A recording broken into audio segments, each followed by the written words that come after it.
life underwater, attempting to teach ravens to fly. Evening. Good evening. We're pleased to have Sir Arthur Greaves. Straight Greeley. I beg your pardon. I think you're confusing me with Sir Arthur Greaves Streebling. Streebling is my name. Yes. Good evening. Thank you very much. Good evening. Good evening. Good evening indeed. Good evening. Hello, fans. Good evening. Shut up, Sir Arthur. Good evening. Good evening. Sir Arthur, could you tell us what first led you to this way of life, teaching ravens to fly underwater?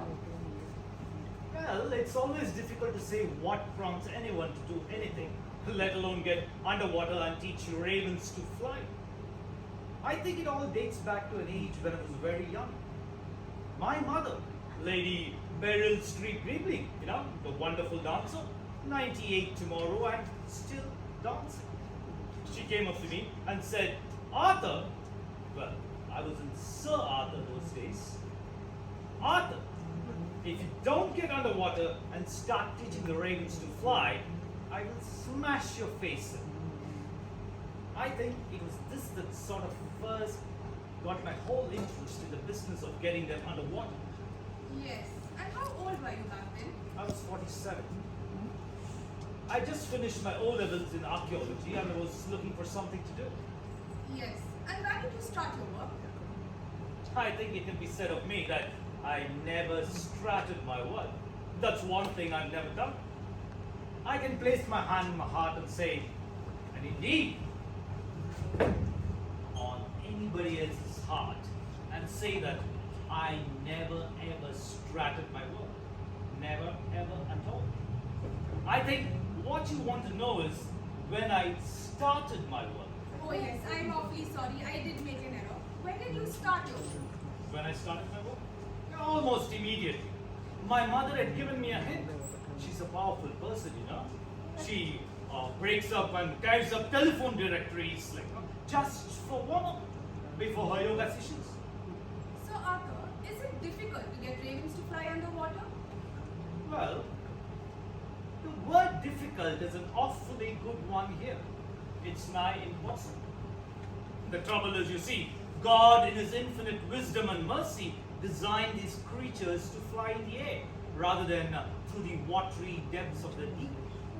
Hence, they've experienced enormous difficulties.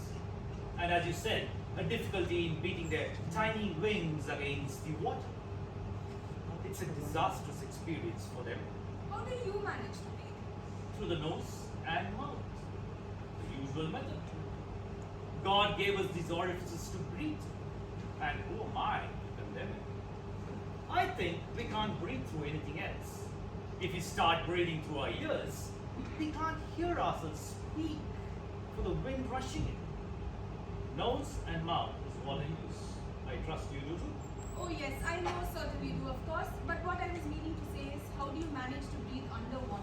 Oh, it is completely impossible. Nobody can breathe underwater. That's what makes it most difficult. I have to keep bobbing up to the surface every 30 seconds. Makes it impossible to conduct a sustained training program on the ravens. And they're no better. They can't even be taught to hold their beaks. There they are, on top of my wrist. And I say, fly, fly, you devils. And they inhale a face full of water. I suppose they drown, do they? It's curtains. Yes, they drown.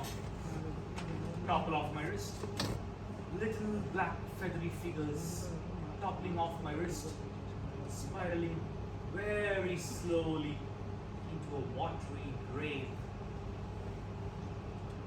We are knee deep in feathers off that part of the coast. So Arthur, have you ever managed to get a